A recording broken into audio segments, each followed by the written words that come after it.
السلام علیکم ورحمۃ اللہ وبرکاتہ۔ بسم اللہ الرحمن الرحیم۔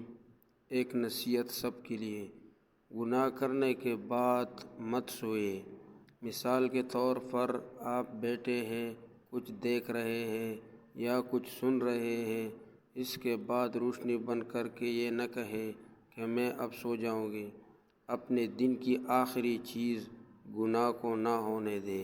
استغفار کرے، اللہ کا ذکر کرے یا اٹھ کر وضو کرے، 2 رکعت ادا کرے، اپنے رب سے معافی مانگے، تلاوت کرے، اس کے بعد سوئے۔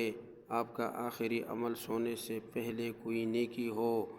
اللہ رب العزت ہم سب کو عمل صالح کرنے کی توفیق عطا فرمائے، آمین۔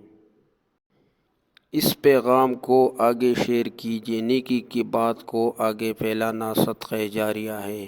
شکریہ۔ بسم اللہ الرحمن الرحیم۔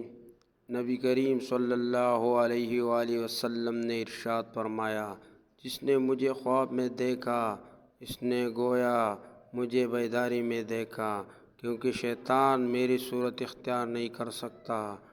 نیکی کی بات کو آگے پھیلانا صدقہ جاریہ ہے۔ نبی کریم صلی اللہ علیہ وآلہ وسلم نے ارشاد فرمایا، جس نے میری ایک حدیث سنے دوسروں تک پہنچائی، اللہ اس کے چہرے کو روشن رکھے۔